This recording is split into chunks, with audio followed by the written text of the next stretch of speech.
Namin sa inyo, mga kaibigan, ang representante po, isa sa mga distrito sa lalawigan ng Batangas, makakasama natin ngayon, ako talaga, talk of the town ito, ha? Congressman Leandro Lian Leviste. Kong Lian, masayang hapon po sa inyo. Magandang hapon po. Kamusta po kayo, Kong? Mabuti po. Ayun, no? Tama po ba? Binata pa kayo? Wala kayong... Ano? Tama po. Tama. Bata pa eh. Ayaw mo maniwala naman sa... Oh, girlfriend mo, meron naman. Ayun, huwag na natin pag-usapan. Baka malihis tayo sa Yun na nga. topic eh. Ha? Nako.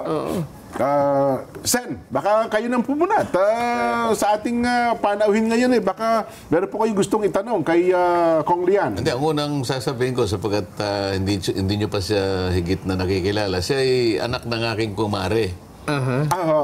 Senator Loren Ligarda. Nakasama ko ngayon sa Senado. Yes po. At siya, ang una kong pagkakataon na nakausap siya, mga siguro last week yun, Kong, no? Opo. Nakita ko sa kanya yung idealism talaga. Dapat ganun lahat ang mga kongs natin eh. Opo. Hindi lang dahil sa bata. Sana kahit na yung may edad na, yung idealism hindi talaga nawawala eh. Kasi pagka yung medyo tumanda na, kung kailan tumanda, doon na ano eh. Imbes na maging halimbawa, Opo. lalo kang ano eh. Yung nakakalungkot na lalong-lalo na meron nga sang gustong ibahagi sa ating dapat mature, no? sa atin ngayon si Kong na hindi dapat na nangyayari. Tama lalo po. na kung pag-uusapan ay yung paglalatag ng mga proyekto na makatutulong sa ating mga mamamayan. Yeah. Anyway, Kong, sige, sa kabatiran lang po ng ating mga kababayan, ba't nyo ho ba naging advokasya itong pagbubunyag ng mga hindi magandang gawain ng mga kasama nyo po sa Kongreso? Halimbawa nga po itong congressman na naging contractors, etc. etc. Kong. Ang issue po ay ang DPWH budget ay ibinibigay sa highest bidder. Yes, Kung ikaw po ay isang representante sa Kongreso, hindi ka bibigyan ng budget kung hindi ka papayag na sila ang pipili ng contractor at sa kanila mapupunta ang profit ng proyektong ito. At ito po ay open secret na nagkakaroon ng bentahan ng budget sa DPWH. Pero ako po ay may nakuhang ebidensya mula sa DPWH na pwede ko pong ibahagi. Ayun. Teka, gusto ko lang, ano bang nag-trigger sa inyo? Bakit sinimulan nyo po itong ganitong mga gawain, Sen? Kasi Kong. tayong lahat naman po ay humahanap ng additional budget para sa ating mga distrito. Ayun, okay. Pero ang sinasabi ay palaging kulang. Pero kung willing kang magbayad, meron. Kaya parang as a member of Congress, parang of course, unhappy tayo dyan. Kaya gusto natin sana, simula ngayon, wala nang bentahan ng budget sa DPWH. Kasi first time congressman kayo, Kong, ano? Hindi nyo ba in-expect? Ito, mga kasama ko, mga matatagal na ito, matatanda na ito. Dapat ito nagtuturo ng kabutihan eh. First timer ko, babanggain ko ba ito mga ito? Hindi kaya parang, baka nagkamali ako dito Actually, sir, I think noon naman, hindi kasing lala ang bentahan ng budget sa DPWH. Pero in the last few years lang po talagang lumaki ang budget. Kaya mas lumaki ang pwedeng ibenta sa mga kontraktor. Ang naipagkamali kasi nila, itong mga bumibili, Opo. ang binibentahan nila, yung hindi nangangailangan ng income sa kanyang sarili. Yun ang nga po. Doon sila nagkamali. Ang akala nila ay basta lang nila may Mababatas, inganyo. opo. Sabi ko nga sa'yo, merong mga... Ako gustong-gusto kong makausap yung mga idealistic na mga congressmen. Marami ngayon, ha? Marami ngayon. Di ko lang lahat sila nakausap. Ang una kong nakausap ay si Kong Lian. Unang-una kasi, nung nangangampanya ako, kaya ko siya nakilala, ay inimbitahan niya ako sa distrito po niya. Balayan, ano? Opo. At saka yung isa pang munisipyo. Nasugbu at saka sa Balayan. Opo. Talagang napakasaya ko doon dyan, Nelson. Bukod sa dami ng tao. Napakarami ng tao pumunta. Talagang marami. At saka yung aming tent. Ano bang tawag? Tent ba yun? Hindi siya tent. Maganda eh. Mega tent tatawag. Talagang organized na organized. At doon ko siya na unang nakita. At nagsalita nga siya. Sabi ko sa sarili ko, mananalo itong batang ito. At gusto kong manalo ito because of his idealism. Nanalo nga. Yan. Kami naman ni Nelson po, mula nung malaman, gusto namin maging barkada ito si Congressman Lian. Gusto namin maging kaibigan. Ayaw ko kayong maging barkada niya. Baka ma-influensyahan po kami. Ma-influensyahan niyo pa eh. Simulan na natin siguro para maganda yung topic na pagdidiscuss. Ano po ba yung na-discover nyo, Kong? Yes, sir. So like I said a while ago, the fact na binebenta ang budget sa DPWH ay parang open secret sa Congress. Pero mahirap patunayan kung walang documentary evidence. Ayun. Opo. Pero nung Setyembre, nakakuha ako ng mga files galing kay former DPWH Undersecretary Catalina Cabral na dated August 30, 2024 tungkol sa 2025 budget. Sa files na to, may listahan ng over 20 billion pesos of projects na nagsama-sama sa listahan na pag i-check mo 1 year later, lahat na award sa mga kumpanyang konektado kay Congressman Edwin Garjola. Ibig sabihin, advance na nakalagay. Either magaling manghula ang DPWH kung sino ang mananalo sa bidding o ito po ay patunay na luto ang bidding at hindi pa naaprubahan ng Kongreso ang budget, may listahan sa loob ng DPWH na kung sino ang mananalo. Grabe. Oo. Sa kabatiran ng ating mga viewers, baka hindi nila naintindihan. Ano ba yung, sabihin, ano yung bentahan? Ano yung binebenta? At Paano? sino ang bumibili? Paki-explain nyo nga po, Kong. Basically, para ikaw ang maging contractor, Okay. normally, may kickback pag manalo ka na. Pero dahil mas advanced na ngayon, hindi pa approve yung budget, nag-a-advance na ang mga contractor. Para may assurance. Pero ang akala ng iba, pag approve ng Kongreso ang advance. Pero ang lumabas nga din sa mga hearings tungkol sa DPWH ay paglabas pa lang ng NEP, meron na. Pero ang nakita ko sa listahang ito, hindi lang retail, wholesale ang bentahan. Kasi sa isang buyer, nagkaroon ng 22 billion pesos sa 2025 budget. Sino po ang namumuhunan? Kasi risky yan eh. Anong assurance ko na makukuha ko kung nagbigay nga ako ng pera? Yung mga may malalim lang na relasyon sa DPWH. Kaya si Congressman Garjola ang ating example dahil sabi niya, si Secretary Manny Bonoan ay kanyang ninong. At matagal na siyang nangongontrata sa DPWH. Kaya malakas ang loob niya na siguro magkaroon ng mga kasunduan sa mga opisyal ng DPWH dahil hindi po siya nabigo sa kanila siguro sa mga nakaraang mga taon. So kung namuhunan man siya, may assurance siya na kanya nga talaga mababawi niya yung puhunan niya. Yes, and pwede naman niyang ipaliwanag at pwede din ng mga opisyal ng DPWH ipaliwanag ang dokumentong ito. Pero base lang po sa dokumentong ito, nahula ng DPWH 1 year in advance na ang mga kumpanya konektado sa kanya ang mananalo sa mga proyektong ito. At ito'y kung hindi mo basta-basta nakuha kung saan-saan, kundi mismong official document ba ito? Opo, ito po ay internal file mula sa opisina ni Undersecretary Cabral. At actually, akala ko may kopyan ito ang ICI. Pero bumisita din ako sa ICI ngayong linggo at nalaman ko na nawala pala ang mga computer ni Yusek Cabral. Grabe. Kaya para malaman natin ang mga proponent ng mga insertion sa budget, maganda sana kung ibigay ng DPWH sa ICI ang files ni former Yusek Cabral. Hindi ba kasama siya ng sunog dito yan sa Quezon City? Yung nasunog, baka ilan lang ang The region po rin yung nasunog. Pero hindi naman nasunog yung central office. Ganun ba? yung opisina ni Yusek Cabral ang may pinakamaraming impormasyon tungkol sa DPWH budget. Yung kasing opisina ni Yusek Cabral, ito yung planning services. Sa planning services na yan, lahat ng applications hawak niya eh. So meron siyang information management system, nandyan yung PCMA, nandyan yung MYPS, nandyan yung Survey 123. Alam mo, lahat ng repository ng data nandun sa services na yon. Kaya tama yung kanyang at ako natutuwa nakakuha siyang ganyan bago nakapag-resign yung undersecretary. Ito matibay na ebidensya ito. Na yung sinasabi niyang bentahan. Example ng bentahan kayong dalawa congressman. Lalapit yung isang contractor congressman. Alam niya kasi gusto niyo bang mapalakihan natin yung yung alokasyon ninyo? Kunwari, distrito mo kasi pangkaraniwan, yung mga malalakas nakakakuha ng higit sa 1 billion eh. Opo. Pagkatapos dadagdagan niya halimbawa, hindi lamang yun. Una, bibilihin niya na yung sa inyo. So okay. sabi niya, Congressman Jen, Opo. May allotment ako eh. May ano ako, pondo. bibiling ko na yung yung allocation niyo. Opo. Pag binili niya, siya nang mag-execute. Sana mag-implement. Ikaw, pag-uubaya mo sa kanya. Anong ganasa ko doon sa district?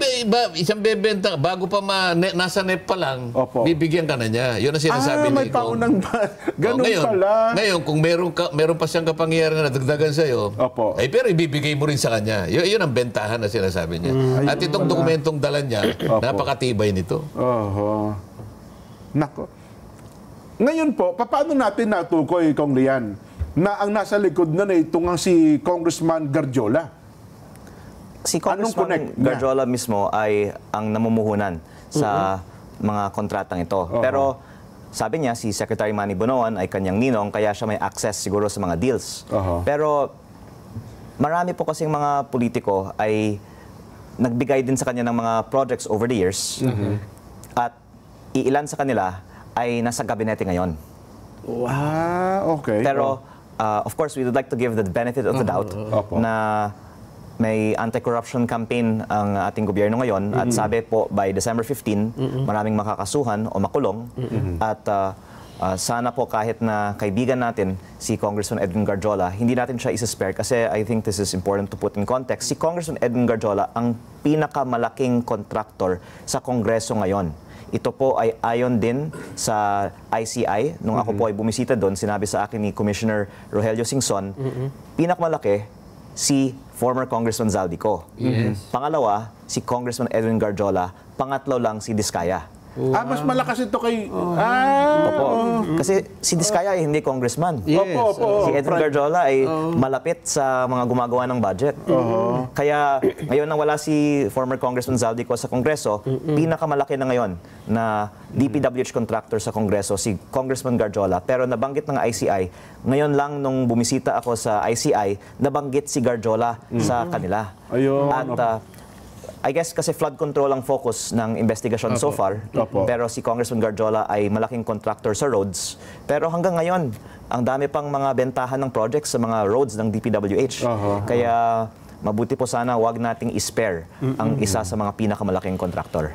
Ibig sabihin yung kumpanya mismo ba? Sabihin, kumpanya ba mismo ni Congressman Garjola nag-i-implement ng project o ibinebenta rin niya sa ibang mga kontraktor sa bawat lugar? Magandang punto po yan. Sa aking distrito, 1/3 ay nasa pangalan ng mga kumpanya niya, 2/3 nasa pangalan ng ibang mga kumpanya. Pero alam ko kanya, dahil kinausap niya ako, humihingi ng tulong para aprubahan ng local government ang proyektong yon.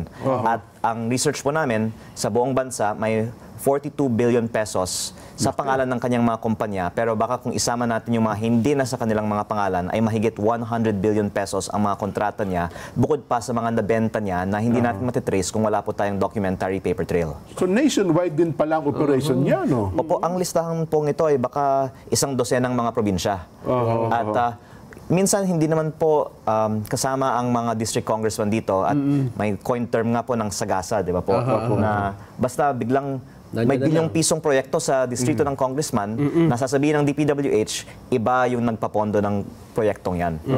Ang pinag-usapan natin, Jen Nelson, ay itong bentahan ay isa lamang na component ng sistema na bulok sa DPWH na pinipilit kong ibaling sana doon.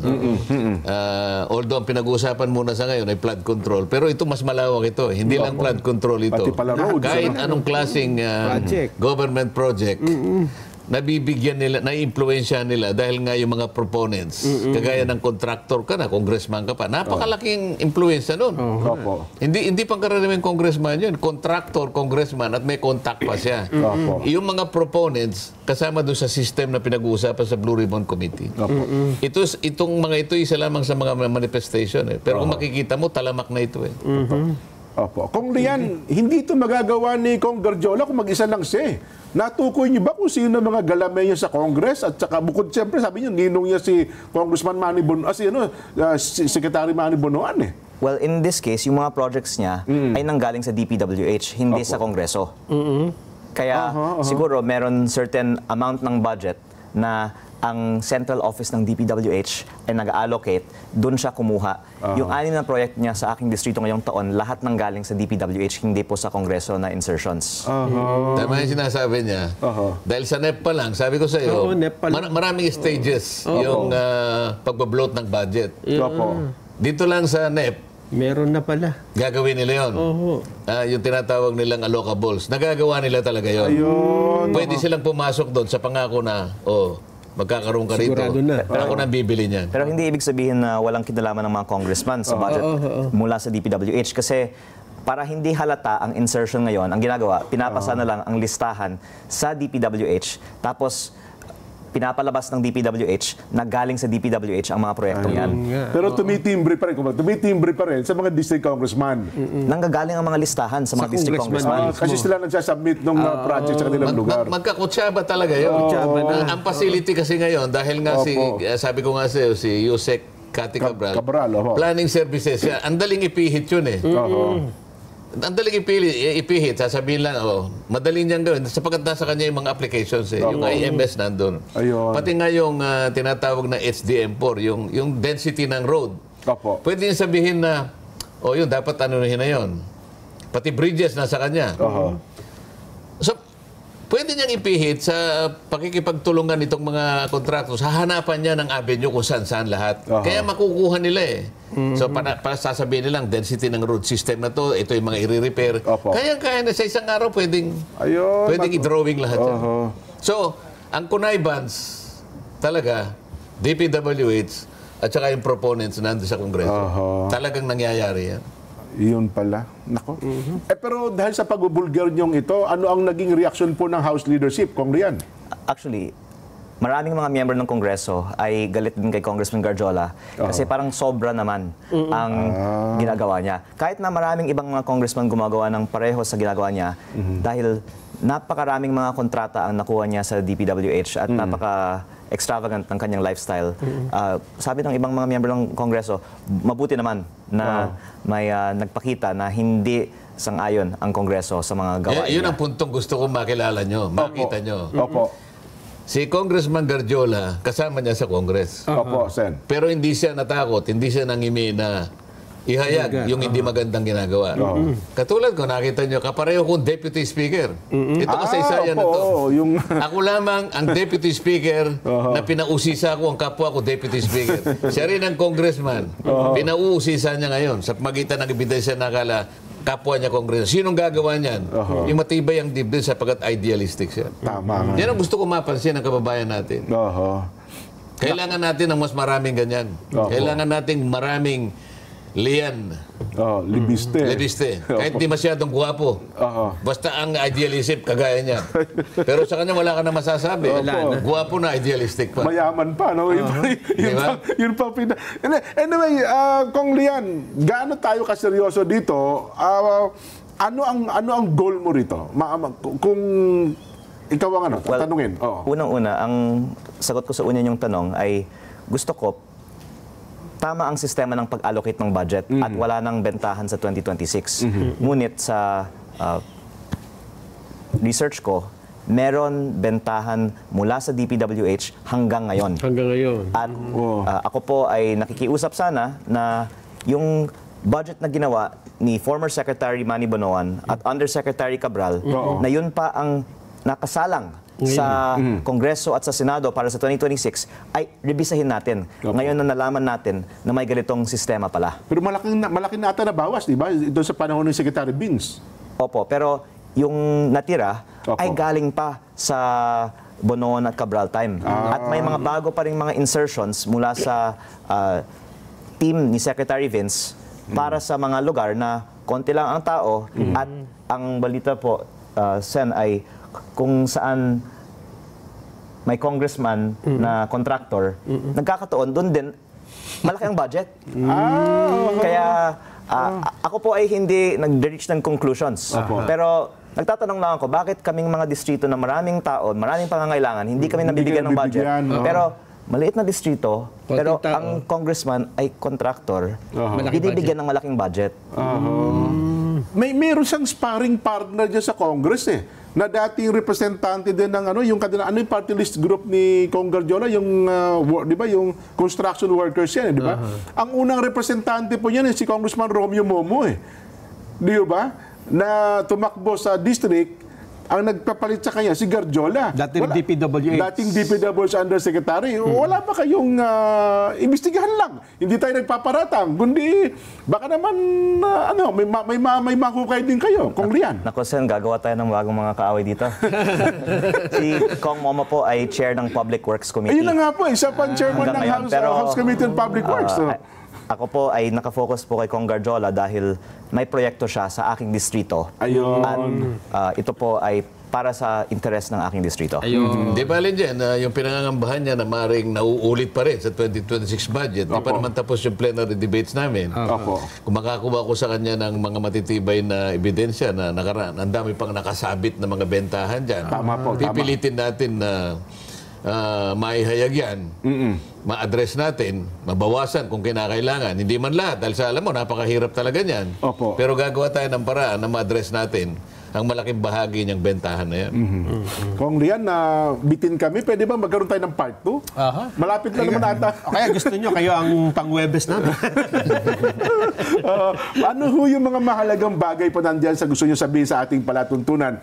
Meron tayong mga ilang minuto po. Baka meron kung kaming hindi na itanong na importante po masabi ninyo, Kong Rian. Well, I think the most important thing is to fix the budget moving forward. And tulad po ng nabanggit ni Senator Marcoleta, na nasa Senado pa naman ang budget ngayon at sana hindi mauulit ang ganitong sistema sa DPWH.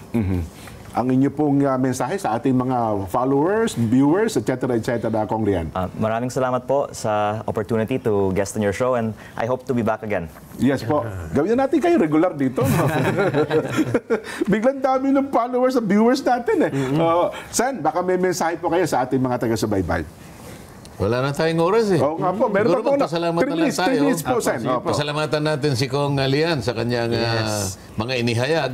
Makakabuti po ito sa ating bansa, lalong-lalo na po sa paglalatag ng ating mga budgets. Opo. Ayan. Kung ang ating po mga kaibigan mula sa buong Zamboanga, ang Kadyo Salvador, sabi niya, Jen, pakibati naman kay Senador Marcoleta, nanonood po sina Lynn Salvador, Gilbert Salvador, Cheng at Casey Salvador ng Calamba, Laguna, sina Cecil at Daniel Barion. Daniel